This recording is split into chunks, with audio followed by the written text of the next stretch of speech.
दोस्तों नमस्कार। आपकी सफलता ही मेरा मिशन है। ज्ञानकोश एजुकेशन पर आपका अभिनंदन है। दोस्तों इस समय हम लोग टीजीटी पीजीटी का ज़बरदस्त तैयारी कर रहे हैं और आपको प्रतिदिन एक शानदार शानदार और गुण प्रश्नों का वीडियो मिल रहा है। इस समय हम लोग नाटक पर ज़्यादा फोकस किए हुए हैं। इसके पहले के वीडियो में आप भारतीय युग के नाटक के बारे में, पात्रों के बारे में, विषय वस्तु के बारे में और भारतीय युगीन नाटक का विस्तृत अध्ययन कर चुके हैं। उससे बाहर क्वेश्चन कहीं जाता नहीं है। आशा है कि उससे बाहर कोई क्वेश्चन नहीं जाएगा। अब हम लोग आज प्रसाद युगीन नाटक के बारे में जानेंगे, ठीक है ना। प्रसाद युग के समस्त नाटकों का विस्तृत विवेचन हम लोग करेंगे और प्रसाद युगीन नाटकों के बारे में अच्छी तरह से तैयारी करेंगे, अच्छा अध्ययन करेंगे। बस एक चीज़ है, आप अपना हौसला कभी खोइए मत, हौसले को कभी कम मत होने दीजिए, क्योंकि कहा भी गया है, कौन कहता है आसमां में सुराग नहीं होता। कौन कहता है आसमां में सुराग नहीं होता, एक पत्थर तो जरा तबीयत से उछालो यारो, ठीक है ना। तो अगर जज्बात है, अगर हिम्मत है, हौसला है, टूट कर भी उठने की ललक है, तो निश्चित है कि एक न एक दिन मंजिल आपके कदमों में होगी, ठीक है। तो चलिए आज हम लोग जयशंकर प्रसाद के नाटकों के बारे में जानते हैं। देखिए, इनका जो कल्याणी परिणय नाटक है, इसका जो प्रकाशन वर्ष है आप जानते हैं। इसका प्रकाशन वर्ष 1912 है। हालांकि इसके पहले एक इनका नाम आता है सज्जन नाटक का, सज्जन, ठीक है ना। इसका प्रकाशन वर्ष 1910 है और यह इनका जो है कि पहला नाटक माना जाता है। सज्जन पहला नाटक माना जाता है, ठीक है ना। और इसका अगर विषय वस्तु की बात करें तो यह महाभारत के कथा पर आधारित है। किसके कथा पर आधारित है? महाभारत की कथा पर आधारित है सज्जन नाटक, ठीक है ना। इसके बाद इनका जो दूसरा नाटक का जो जब चर्चा आता है, नाम आता है, तो कल्याणी परिणय की बात आती है, जो 1912 ईस्वी में ये जो है कि प्रकाशित हुआ था। इसकी रचना इन्होंने किया था और ये कल्याणी परिणय में चंद्रगुप्त और सेल्यूकस की कथा है। किसका कथा है? चंद्रगुप्त और सेल्यूकस की कथा है। ये इसका विषय वस्तु है। इसके बाद इनका जो तीसरा नाटक का चर्चा होता है, जिक्र आता है, वह है 1912 में भी प्रकाशित हुआ था। इसकी रचना हुई थी। इसमें हरिश्चंद्र व विश्वामित्र के पौराणिक कथा का आख्यान है। हरिश्चंद्र और विश्वामित्र का जो पौराणिक कथा है उसके बारे में इसका चर्चा किया गया है। इनका जो अगला नाटक है वह है प्रायश्चित, ठीक है ना, जो 1913 में यह इसकी रचना हुई थी और इसमें जयचंद के मूर्खतापूर्ण कुचक्र के कारण पृथ्वीराज का अंत दिखाया गया है। क्योंकि जयचंद तो एक जानते हैं कि एक ऐसा शासक था जो अपने ही राजपूत राजाओं के खिलाफ कुचक्र रचता था और विदेशी आक्रमणकारियों के साथ मिल करके ऐसा करता, आप जानते हैं। तो उसी के कुचक्र के बारे में बताया गया है, जिससे पृथ्वीराज का अंत हुआ था। राजश्री की बात अगर किया जाए तो इसका प्रकाशन वर्ष है 1915 और इसका आधार जो है कि हर्ष चरित तथा चीनी यात्री वेनसांग का ऐतिहासिक विवरण है इस नाटक में। ये इसका विषय वस्तु है। इनके अगले नाटक की बात आती है विशाख। विशाख 1921 का नाटक है और यह विशाख का कथानक जो है, जो कल्हड़ की राज तरंगड़ी है, तो राज तरंगड़ी के आरंभिक अंश के आधार पर यह निर्मित हुआ है विशाख, ठीक है ना। तो विषय वस्तु भी आप बढ़िया से तैयार करते चलें, क्योंकि अब पेपर का पैटर्न बिल्कुल बदल चुका है।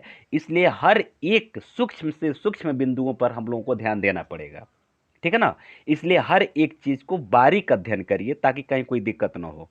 अजातशत्रु की बात अगर किया जाए तो अजातशत्रु जो है कि 1922 में यह इसकी रचना हुई थी और इसमें 3 राज परिवारों मगध, कौशल और कौशांबी को केंद्र मानकर शासकों की महत्वाकांक्षा और सत्तालिप्सा को दिखाया गया है अजातशत्रु में। इसके बाद इनका जो और महत्वपूर्ण नाटक है अगला, जन्मेजय का नागयज्ञ, जो 1926 में इसका रचना काल है, 1926 है। इसमें परीक्षित का प्रतापी पुत्र जन्मेजय पिता का बदला लेने के लिए नागों का विध्वंस कराना चाहता था। तो आप जानते हैं कि जन्मेजय का जो नाग यज्ञ था, नागों का विध्वंस कराने के लिए तक्षक नाम का नाग जो है कि इनके पिताजी को डसा था, जिसके कारण उसकी मृत्यु हो गई थी। इसलिए जो है कि नाग यज्ञ करा करके समस्त नाग वंशों का विनाश करने के लिए ये यज्ञ करवाए थे। ये काफ़ी ऐतिहासिक और प्राचीन कथा भी, आप इसको जानते भी हैं। ठीक है। इनका अगला नाटक है कामना। कामना का जो प्रकाशन वर्ष है यह 1927 है। और कामना का जो विषय वस्तु है, संस्कृत का जो प्रबोध चंद्रोदय की भांति अन्योपदेशिक नाटक है। जैसे संस्कृत का जो प्रबोध चंद्रोदय में अन्योपदेशिक नाटक है, उसी तरह से यह भी है, उसी के तरह से। और इसमें भावनाओं को नाटकीय पात्र का रूप दिया गया है। ध्यान रखिएगा, क्योंकि इसमें भावनाओं को, जो पात्र हैं वो भावनाओं को नाटक के पात्र के रूप में चित्रित किया गया है।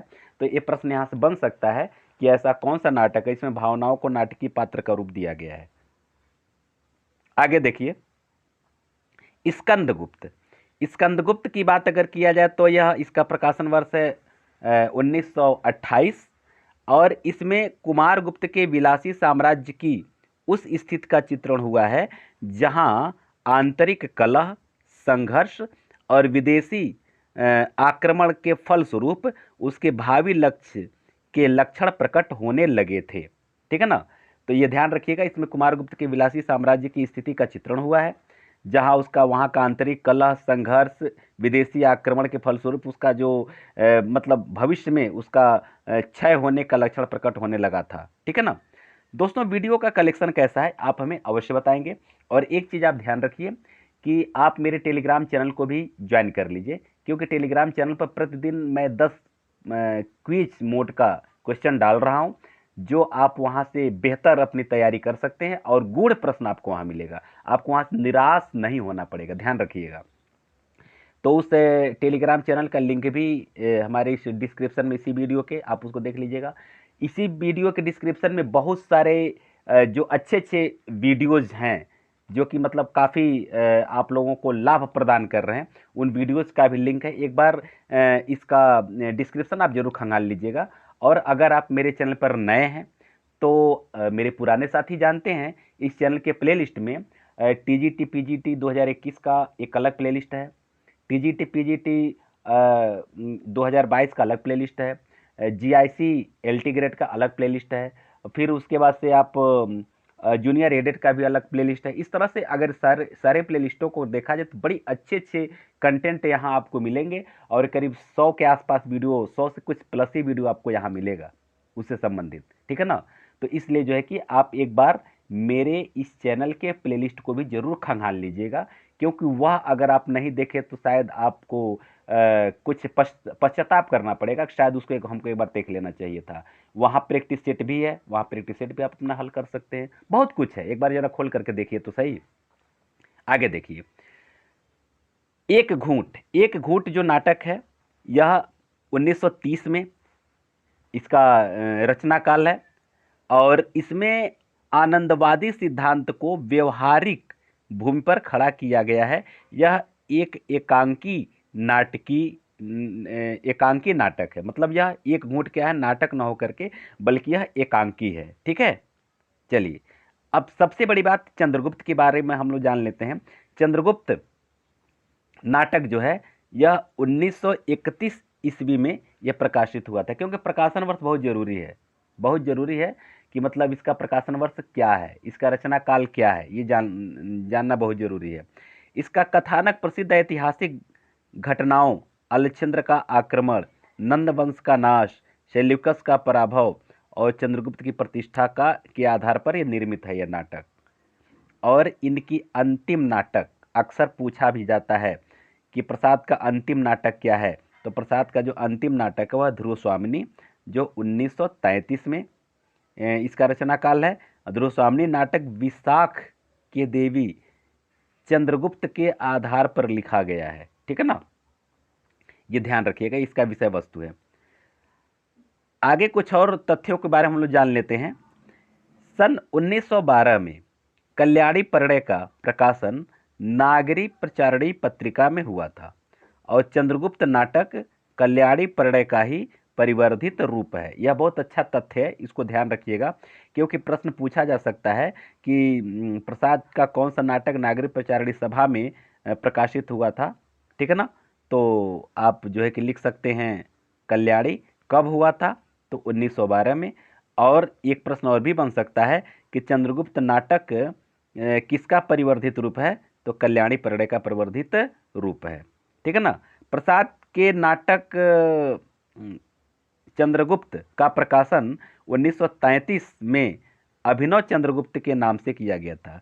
ये 1933 में अभिनव चंद्रगुप्त के नाम से का प्रकाशन किया गया था, इसको याद रखिएगा। आगे देखिए, चंद्रगुप्त विद्यालंकार, यह जो है कि इनका जो नाटक है, इनका कौन कौन सा नाटक, इसको ध्यान रखिएगा। चंद्रगुप्त विद्यालंकार का अशोक 1935, रेवा 1935, ये दो नाटक इसका इनका आता है। फिर बद्रीनाथ भट्ट की बात अगर किया जाए तो दुर्गावती नाटक का चर्चा जिक्र होता है 1925 में। और चंद्रगुप्त ये भी लिखे हैं, चंद्रगुप्त के नाम से लिखे हैं, 1915 है। तो कभी अगर चंद्रगुप्त नाटक दे दे और उसमें जयशंकर प्रसाद न हो और बद्रीनाथ भट्ट अगर हों, तो आप यहाँ ट्रिक कर सकते हैं। करबला नामक नाटक जो है कि प्रेमचंद लिखे थे, जो 1928 में लिखे थे। गोविंद बल्लभ पंत राजमुकुट नामक का नाटक लिखे तो 1935 में, और बरमाला नामक नाटक लिखे तो 1925 में, इसको ध्यान रखिएगा। जगन्नाथ प्रसाद मिलिंद जो है प्रताप प्रतिज्ञा, इनका 1929 में ये लिखा हुआ नाटक है। पांडे बेचन शर्मा उग्र ईसा महात्मा ईशा नाम का नाटक लिखे थे। ये अच्छा प्रश्न है, ये पूछता है कभी कभी कि महात्मा ईसा किसका नाटक है, ठीक है ना। और राम वृक्ष बेनीपुरी भी नाटक लिखे थे, जिनका नाम है आम्ब पाली, ठीक है ना। तो ये इसको आप ध्यान में रखेंगे। प्रसाद युग के जो कुछ सामाजिक नाटक थे, अब देखिए सामाजिक नाटकों का वर्गीकरण बड़े आराम से, वो तो इसके पहले जो आप पढ़े हैं, आप जो है कि ऐतिहासिक नाटक के बारे में जाने हैं। अब ये इनका जो सामाजिक नाटक है उसको जान लीजिए। सामाजिक नाटककारों में विश्वंबर नाथ शर्मा कौशिक का नाम आता है। तो इनका जो है कि अत्याचार परिणय जो 1921 में लिखा गया था। हिंदू विधवा नाटक, अच्छा है, इसको याद रखिएगा, हिंदू विधवा नाटक 1935 में। प्रेमचंद का नाटक का नाम आता है संग्राम 1922 में। सुदर्शन के नाटक का नाम है अंजना 1923 में। और ऑनरेरी मजिस्ट्रेट 1926 में। और भाग्य 1937 में। ये इनके 3 बहुत ही महत्वपूर्ण नाटक हैं सुदर्शन जी के। अगर गोविंद बल्लभ पंत की बात अगर किया जाए तो कंजूस की खोपड़ी 1923 में। अंगूर की बेटी 1937 में। पांडे बेचन शर्मा उग्र की बात अगर किया जाए तो चुंबन एक नाटक है जो 1937 में, और डिक्टेटर 1937 में। तो इनका जो दोनों नाटक है ये 1937 में ही प्रकाशित हुआ था, ठीक है ना। पांडे बेचन शर्मा उग्र का 1937 में क्या चुंबन, और फिर 1937 में क्या डिक्टेटर, इसको ध्यान रखिएगा। कंजूस की खोपड़ी वाला ध्यान रखिए, कंजूस की खोपड़ी और अंगूर की बेटी, ये दो ही नाटक काफ़ी महत्वपूर्ण है सामाजिक नाटक के रूप में गोविंद बल्लभ पंत का। जिसमें अंगूर की बेटी तो अक्सर पूछा जाता है, ध्यान रखिएगा अंगूर की बेटी। कंजूस की खोपड़ी तो उतना इंपॉर्टेंट नहीं है, बहुत कम पूछा जाता है, लेकिन अंगूर की बेटी अक्सर पूछा जाता है, और जो 1937 में है, ठीक है ना। अगर अंजना की बात किया जाए तो अंजना तो उतना नहीं पूछा जाता, लेकिन ऑनरेरी मजिस्ट्रेट अक्सर पूछा जाता है। ऑनरेरी मजिस्ट्रेट के बारे में अक्सर पूछा जाता है। संग्राम का भी जिक्र आता है, अक्सर संग्राम का जिक्र आता है, प्रेमचंद का जो नाटक है। तो इन सब चीज़ों को मित्रों आप ध्यान रखिएगा। सेठ गोविंद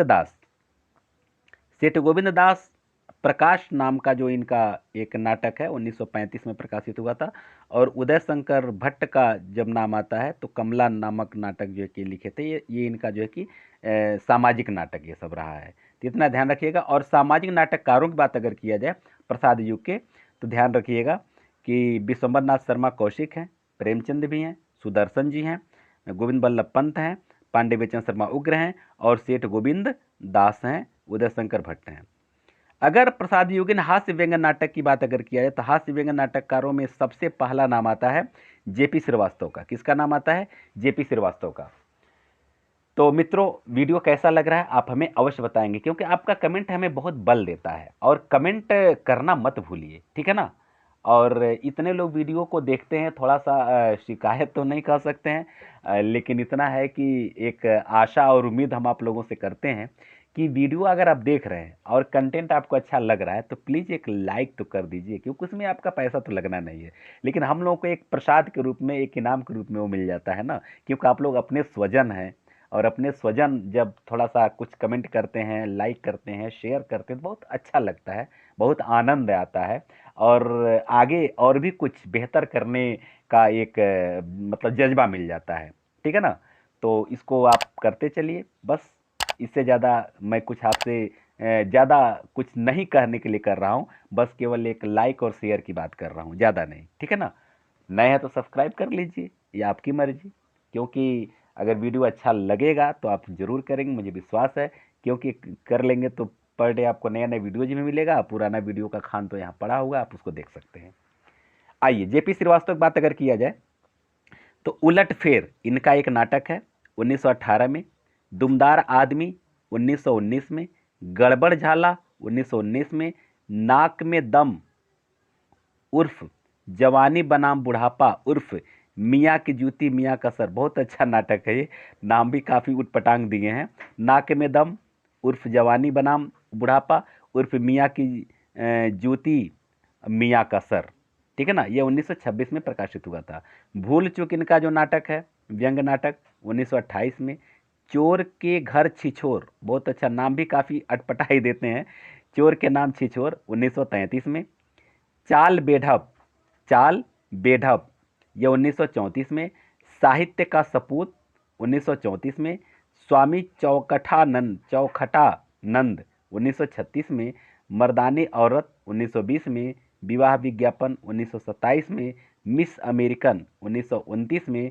इस और यहाँ ये रामदास गौड़ ईश्वरीय न्याय जो है कि 1924 में। ये इनका जो है कि आता है ये हास्य व्यंग नाटककार के रूप में। तो इसमें देखिए क्या क्या इंपॉर्टेंट है, मैं आपको बता दूं, इसको आप विशेष रूप से फोकस कर लीजिएगा। दुमदार आदमी अक्सर पूछता है, इसको ध्यान रखिएगा। गड़बड़ झाला अक्सर पूछता है, उलट फेर भी पूछता है, ये तीन तो सबसे इंपॉर्टेंट हैं। ठीक है ना? उसके बाद और भी जो है आप देख सकते हैं कि हालांकि एक बार अगर आप पढ़ लेंगे तो पहली बार में याद भी हो जाएगा, क्योंकि चोर के घर में छिछोर नाम अटपटा है जेपी श्रीवास्तव का। भूल चूक है जेपी श्रीवास्तव का। चाल बेढप जेपी श्रीवास्तव का। साहित्य का सपूत जेपी श्रीवास्तव का। स्वामी चौखटानंद जेपी श्रीवास्तव। मर्दानी औरत, मिस अमेरिकन, ये सब जो है कि काफ़ी अच्छा है, आप इसको देख सकते हैं। ठीक है? आगे देखिए प्रसाद योगिन धार्मिक पौराणिक नाटक, ये धार्मिक और पौराणिक नाटक इनका क्या क्या है इसको देख लिया जाए। अंबिका दत्त त्रिपाठी सी स्वयंवर नाटक 1918 में ये प्रकाशित हुआ था, ध्यान रखिएगा। रामनरेश त्रिपाठी भी लिखे थे, रामनरेश त्रिपाठी। सुभद्रा, हालांकि मूलतः आप जानते हैं कि ये कवि हैं, लेकिन देखिए नाटक भी लिखे हैं, सुभद्रा और जयंत, ये दो इनका नाटक आता है। सुभद्रा 1942 में, जयंत 1934 में। वियोगी हरि भी नाटक लिखे हैं छद्म योगिनी के नाम से 1928 में। और प्रबुद्ध यामुन जो है कि 1929 में लिखे हैं। हरिऔध जी जो है लिखे हैं प्रद्युम्न विजय व्यायोग 1936 में। रुक्मिणी परिणय 1937 में। सेठ गोविंद दास जो पौराणिक नाटक लिखे हैं वह कर्तव्य है इनका 1936 में। और किशोरी दास वाजपेयी का सुदामा है 1934 में। तो दोस्तों ये इतना प्रसाद युग का महत्वपूर्ण नाटक है, और भी कुछ अंश है, कुछ तथ्य और भी मैं आपको दूंगा कल के वीडियो में। आज केवल इतना ही। अब तक आप लोग हमारे साथ बने रहे, आप हमारे स्नेही स्वजन हैं, क्योंकि आप हैं तो मैं हूँ, बस इतना जानिएगा।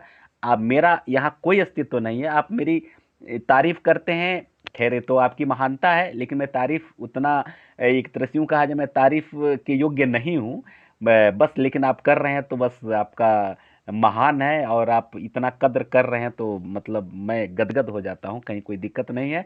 बस ये है कि आप सफल हों, यही मैं ईश्वर से दुआ करता हूँ कि अब की जो वैकेंसी आवे इसमें एक सीट आपका सुरक्षित हो। इन्हीं सब शुभकामनाओं के साथ हम लोग मिलते हैं अगले वीडियो में। आप सबको बहुत बहुत धन्यवाद।